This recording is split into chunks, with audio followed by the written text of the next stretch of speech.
A traveler once found himself in a meadow of impossible light, where a single golden butterfly rested upon a wildflower.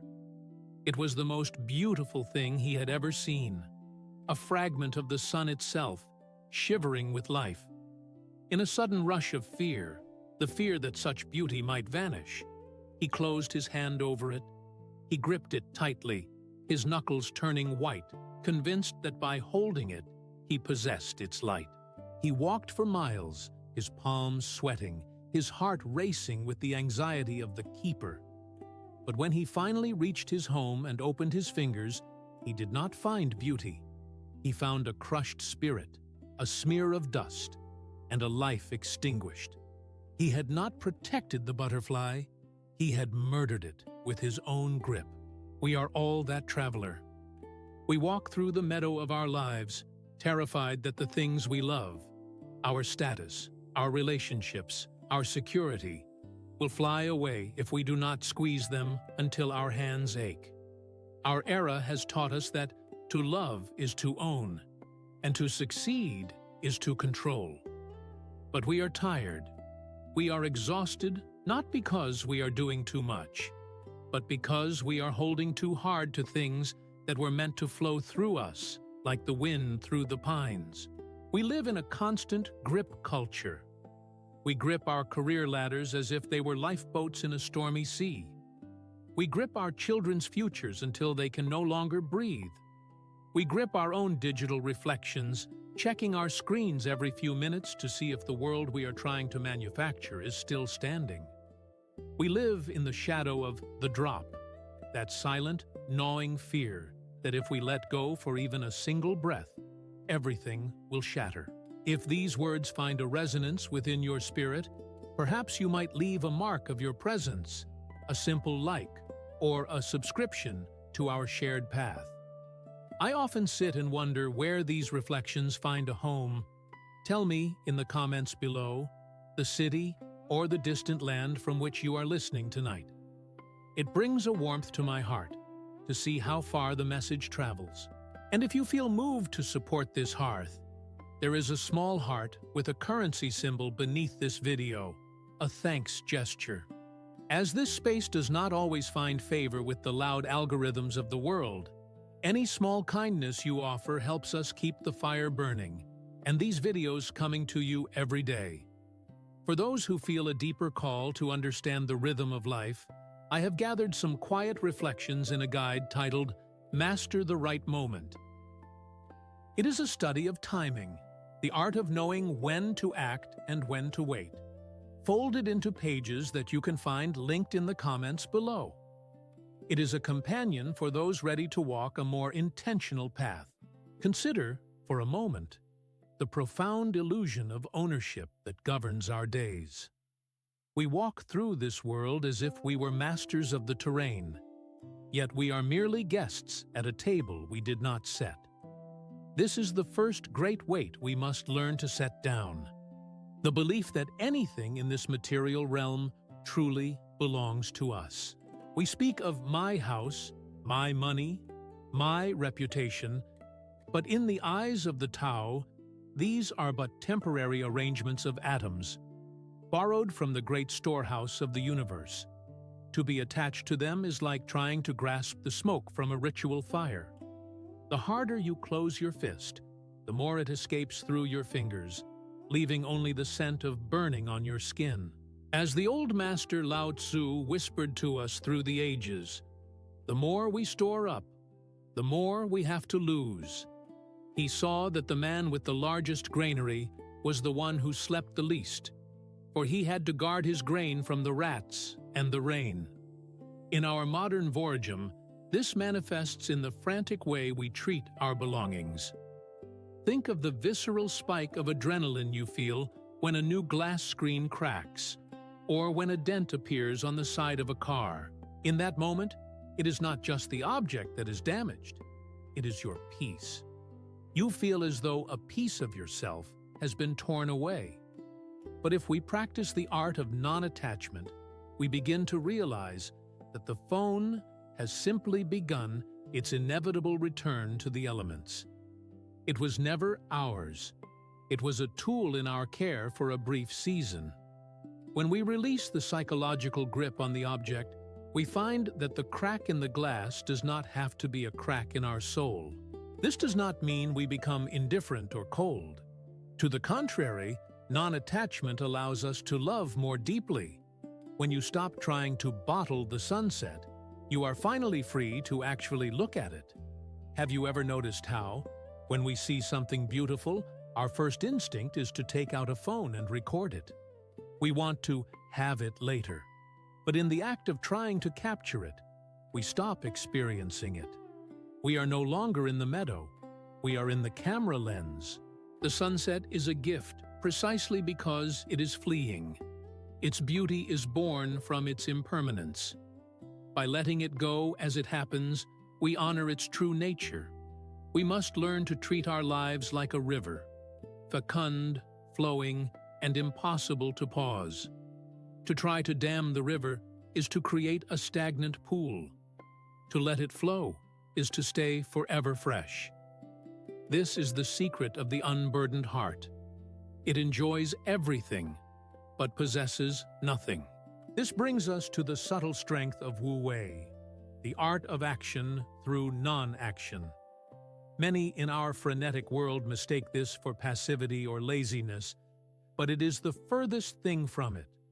Wu Wei is the strength of water, the softest thing in existence that nonetheless outlasts the hardest stone. Water does not try to flow. It simply does not resist the pull of the earth. It does not argue with the mountain. It finds the path around it. Non-attachment in our daily labor means detaching ourselves from the feverish obsession with the result. We have been conditioned to believe that the prize is the only reason to run the race. We work for the promotion. We exercise for the praise. We act for the reward. But when our eyes are fixed solely on the destination, we stumble over the stones in our path. Recall the story told by Zhuangzi of the butcher Ding, whose knife remained as sharp as the day it was forged, even after 19 years of use. When asked his secret, he did not speak of his tools or his technique, he spoke of his spirit. He said that when he first began, he saw the whole ox, but now he sees the natural gaps between the joints. He does not hack, he does not force. He allows the blade to move where there is no resistance. He is not attached to the act of cutting. He is in a dance with the structure of reality. In your modern life, imagine approaching a high-pressure project at work with this spirit. The noise of the office, the urgency of the deadline, the fear of failure. These are all forms of clinging to a specific outcome. When you are attached to the outcome, your mind is divided. One half is doing the work, the other half is worrying about what people will think of the work. This division creates friction, and friction creates exhaustion. But when you practice non-attachment, you focus 100% on the quality of the moment. You do the task for the sake of the task, as if you were carving a piece of jade in a silent room. Paradoxically, it is when you stop desperately needing the promotion that you perform with the clarity and grace that actually earns it. We must learn to dissipate the inner ruido, the loud, demanding voice that insists things must go my way. This voice is like a sailor who tries to command the tides. It is a waste of vital energy. When you are stuck in traffic and your blood begins to boil, you are attached to a reality that does not exist. A reality where the road is clear. You are fighting the isness of the moment. To let go is to accept the resonance of the present. You are in the car. The cars are not moving. This is the Tao of the morning. In that acceptance, the stress evaporates. You have not changed the traffic, but you have changed your soul's relationship to it. You are no longer the victim of the road. You are the observer of the journey. This is the maturation of the spirit, moving from a brittle resistance to a fluid, resilient presence that can navigate any storm without being broken by it. Consider the vessel that sits upon your table. We often admire the craftsmanship of the clay, the intricate patterns etched into the glaze, or the sturdiness of the base. But as we sit together in this shared silence, let us remember the wisdom of the old masters who looked at the pot and saw something else entirely. They realized that the usefulness of the pot does not lie in the clay itself, but in the emptiness at its center. Without that hollow space, the vessel cannot hold water. It cannot serve its purpose. We, too, are vessels. Yet, we have spent our lives terrified of the void. We have been taught that a full life is a successful one, full of information, full of opinions, full of possessions, and full of a rigid sense of who we are. But when a cup is already full to the brim, even the most life-giving tea will simply spill over the sides, wasted. We find ourselves in a season of history where our cups are not just full, they are overflowing with a toxic sediment of noise. From the moment we wake, we pour the world into our minds, the frantic headlines, the curated lives of strangers, the echoes of past mistakes, and the heavy anxieties of what tomorrow might bring. There is no room left for the Tao to move. There is no space for the fecund silence that allows a new idea to take root. We feel a constant, heavy pressure in our chests because we are trying to carry everything at once. We are like travelers who refuse to leave any piece of luggage behind, eventually becoming so weighed down that we can no longer walk the path. We must learn the grace of the empty vessel. This is not about becoming nothing, it is about reclaiming the utility of our inner space. In our daily lives, this clinging often manifests as a desperate attachment to our own identities. We tell ourselves stories. I am a successful professional. I am a victim of my past. Or, I am someone who always needs to be in control. These labels are like stones we drop into our own cups. The more labels we collect, the less room we have for the actual experience of being alive. We become rigid. When life asks us to be something else, to be a student again, or to find peace in a loss, we shatter because we have no emptiness to accommodate the change. To practice non-attachment to the self is to become the uncarved block, ready to be shaped by the moment, but never defined by it. Try this in the small, quiet corners of your day. Find 10 minutes where you do not seek to fill your mind. No phone, no book, no music. Sit and observe the virajam of your thoughts as they swirl around. Do not try to catch them. Do not try to stop them. Simply realize that you are the space in which the thoughts occur, not the thoughts themselves. When we stop identifying with the noise begins to dissipate. We find that the silencio fertile is not a lack of life, but the very foundation of it. It is only in the empty room that we can truly dance. It is only in the empty mind that true wisdom can find a home. By letting go of the need to be someone or to know everything, we become open to the vast resonance of the universe. This brings us to a peculiar tension in our hearts. The error of the archer. Imagine a man standing on a ridge, his bow drawn, his eyes fixed on a target. If this archer is shooting for pleasure, for the mere joy of the flight of the arrow, he possesses all his skill. His hands are steady, his breath is like the tide, and his vision is clear. But now, place a prize before him. Tell him that if he hits the bullseye, he will win a mountain of gold. But if he misses, he will lose his honor. Suddenly, the archer's world changes. He still has the same bow, the same muscles, and the same target. But his mind is no longer on the act of shooting. It is divided. One half of him is trying to hit the mark, while the other half is already spending the gold or fearing the shame. In his desperation to win, he has already lost. His skill is smothered by his attachment to the result. We are all archers in the marketplace of the modern world. We go into a job interview, a first date, or a difficult conversation with our fingers trembling because we are shooting for the gold.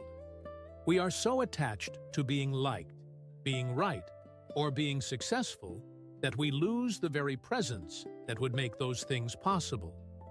This is the frequency of desperation. Have you ever noticed how, when you are desperately trying to impress someone, you become clumsy and dull? Or how, when you are frantically chasing a goal, it seems to move further away? This is because your energy is not focused on the fecund work of the moment. It is being drained by the abysmo of the future. The old teachings of Liezi remind us that the spirit of the archer is found in the release, not the hit. To be unattached to the outcome is to reclaim your power. It is to say, I will offer the best of my craft, the most honest of my words, and the purest of my intentions. And then I will let the arrow fly. What happens after the arrow leaves the bow is no longer the archer's business. If it hits, we accept the joy. If it misses, we accept the lesson. In either case, our internal peace remains untouched because it was never anchored in the target to begin with. In your social interactions, try to notice the moment you begin to perform. When you feel the urge to win an argument or to prove how smart you are gripping the bow too tight. You are trying to control the wind. Instead, try to be just the presence in the room. Listen without preparing your response. Speak without seeking approval. You will find that when you let go of the need to win the interaction, you actually connect with people on a level that words cannot reach. You become like water, flowing into the gaps of the conversation, nourishing everyone without effort. This is the ultimate freedom, to act with total commitment, but with zero attachment. When the prize no longer matters, the whole world becomes your prize. Walk with me for a moment into the heart of an ancient forest as the first breath of autumn begins to stir the air. There is a profound, heavy silence in the woods during this transition, a sense of something ending, yet something vital beginning. We often look at the falling leaves with a touch of melancholy, seeing them as a sign of decay, of loss, of the inevitable impermanencia that haunts our human hearts. We spend so much of our vital energy trying to build walls against this change. We try to freeze time, to keep our bodies from aging, to keep our relationships in a perpetual summer, and to hold on to the glory days of our careers as if they were solid ground. But the forest knows a deeper truth, one recorded in the shifting hexagrams of the I Ching, the Book of Changes. It teaches us that change is not an enemy to be fought, but the very heartbeat of the Tao. The only thing in this universe that does not change is the fact that everything changes. Our modern suffering is rooted in this frantic resistance to the seasons of our lives. We treat a midlife transition like a catastrophe, a voragem that threatens to swallow our identity. We treat the end of a relationship or the leaving of a child for distant lands as a permanent winter of the soul. We cling to the shore while the river of life is trying to carry us toward a new, fecundo horizon. We are like the person who tries to hold back the tide with a plastic bucket, exhausted and soaked, refusing to see the beauty of the vast ocean because we are so focused on the few inches of sand we are losing. This resistance creates a jagged friction within us. It is the source of that ruido in your mind that tells you things should be different than they are. But should is a phantom. There is only what is, and the what is always in motion. Think of the falling leaf metaphor that the old masters loved so dearly. A leaf does not scream as it detaches from the branch. It does not cling to the twig with desperate strength, fearing the descent. It simply realizes that its season of green labor is done. It lets go, and in that letting go, it does not fall. It dances with the wind. It uses the very force that displaced it to find its way to the earth, where it will eventually rot and become the nutrient for the next spring's blossoms. This is the transfiguration of loss into life. In your own world, perhaps you are facing the autumn of a professional role, or the quietening of a house that was once full of noise. If you brace your muscles against this change, you will break. But if you learn to dance with the impermanence, if you accept that this version of you is passing away to make room for a version you haven't met yet, you will find a peace that the world cannot touch. We must learn to let the seasons of our lives pass through us with osmose, allowing the old to dissipare so the new can take root. This leads us to the final and perhaps most liberating pillar of our journey, the return to the Pu, the concept of the uncarved block.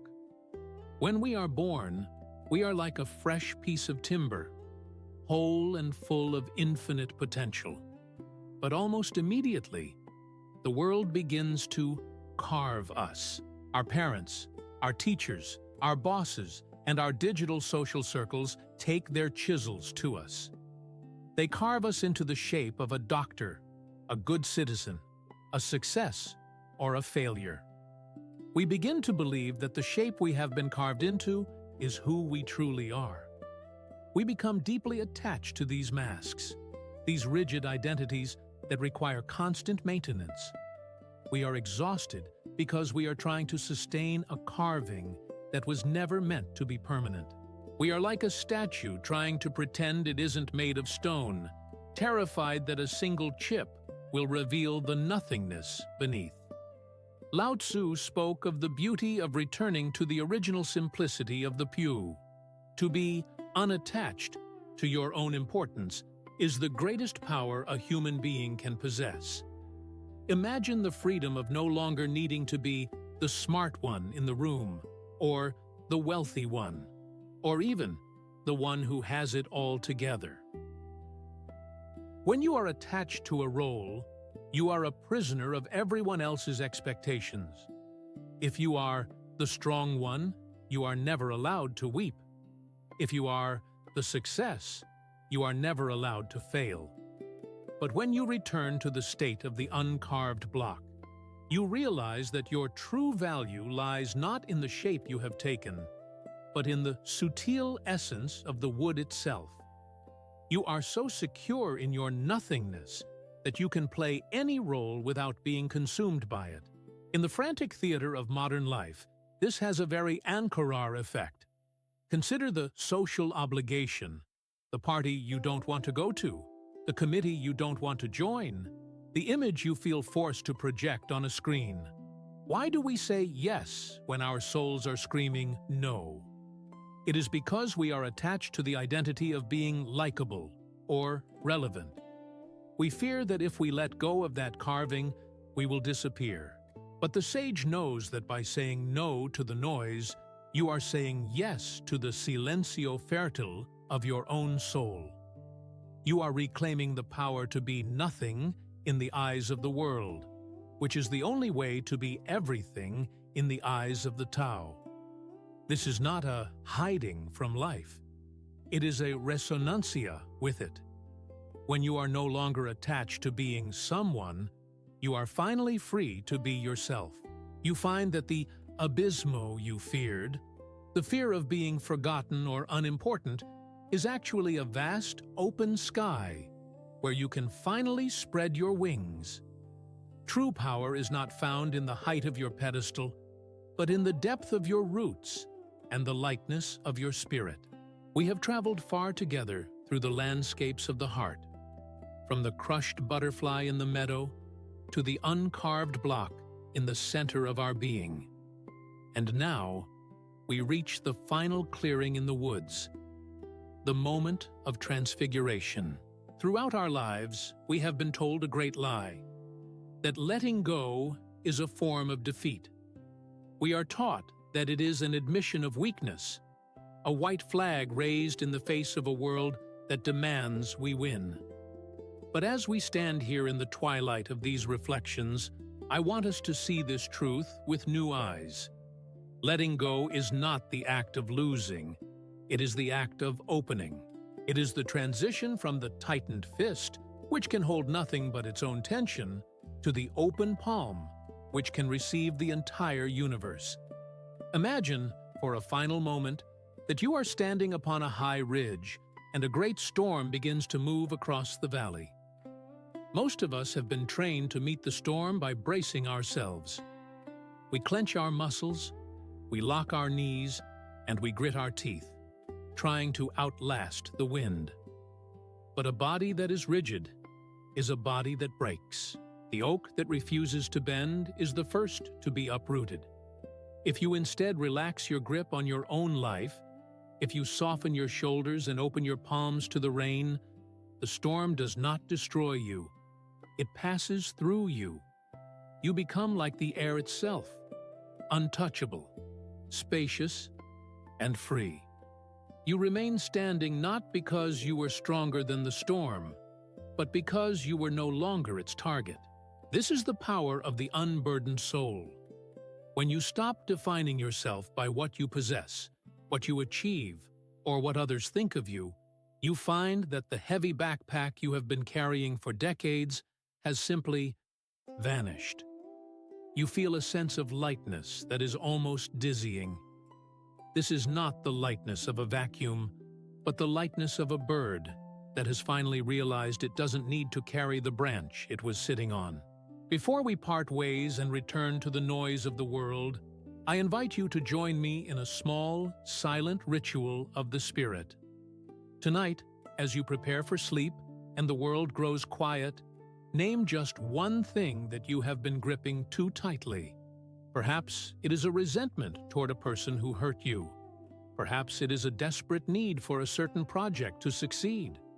Perhaps it is merely the image of who you think you should be. Visualize that thing as a heavy stone in your hand. Feel the weight of it. Feel the ache in your fingers. And then, in the sanctuary of your own breath, visualize yourself simply opening your hand. Watch as the stone falls away, and notice that as it leaves, it takes the tension with it. You are not losing that thing. You are setting it, and yourself, free. You are allowing it to return to the Tao, where all things find their rightful place. Sleep in that space of nothingness tonight. Trust that the universe is wide enough to hold everything you have let go of. If this walk through the ancient wisdom has brought a moment of peace to your day, perhaps you might leave a sign of your journey, a like or a subscription to our shared hearth. And I would truly love to hear from you. In just a few words, what is one thing you are choosing to open your hand to tonight? I read your reflections with great care. And remember, for those who feel the need for a deeper companion in their daily timing, the guide Master the Right Moment is waiting for you in the comments below. Walk softly. The Tao is holding the rest. And so, with a light heart and open hands, we step back into the flow of life, unburdened and truly alive. Until we meet again under the shade of these ideas, be at peace.